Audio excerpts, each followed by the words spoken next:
Hi, this is Kit Welchlin, and welcome to Welchlin.com. Today's video blog is on meetings. The question is, what if I'm the leader?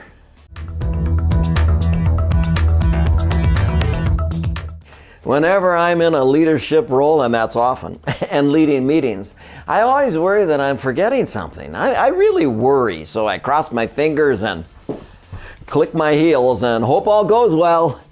I hope the other attendees and activity leaders are really ready to roll, because leading meetings for me is stressful. If you are the leader, be sure to determine if the meeting is necessary in the first place. Nothing worse than wasting people's time. Be clear about the purpose and objectives of the meeting: information sharing, problem solving, decision making, or getting feedback. Make sure you invite the precise number of attendees needed, preferably an odd number, to break a tie if a vote is required. Invite people with relevant expertise and those who are affected by the problem and will be affected by its solution. Make sure everyone whose attendance is required receives the agenda in advance. Try to consult with participants before the meeting to solicit input. Check in with presenters or activity leaders to be sure they are adequately prepared and offer assistance if necessary. We don't want emerging leaders to flounder or fail. Double check that there was a list of materials participants need to read or review sent in advance. Get to the room early and make sure the tables and chairs are arranged appropriately. If brainstorming, have everyone facing forward the same direction. If team building, be in a circle. If problem solving, sit face to face with one end of the table open to a flip chart or an erasable board.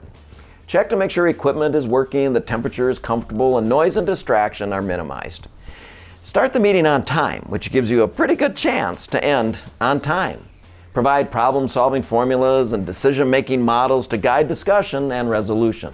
Invite silent members to get involved in discussions. Provide a thorough summary of objectives reached and actions to be taken. Make sure minutes are distributed as quickly as possible and results are communicated to all interested parties. Hey, I love these ideas. No wonder I was stressed in the past. I didn't do half of these things. Actually, I didn't do any of these things.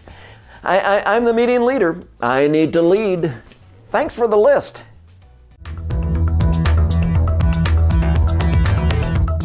Thank you for watching this video blog on meetings. The question was, what if I'm the leader? Being the leader isn't just a title role, it's a vital role. That guarantees great performance from your talented team. Leaders need to provide the framework to help the team work. Check back to Welchlin.com every Monday for a new video blog.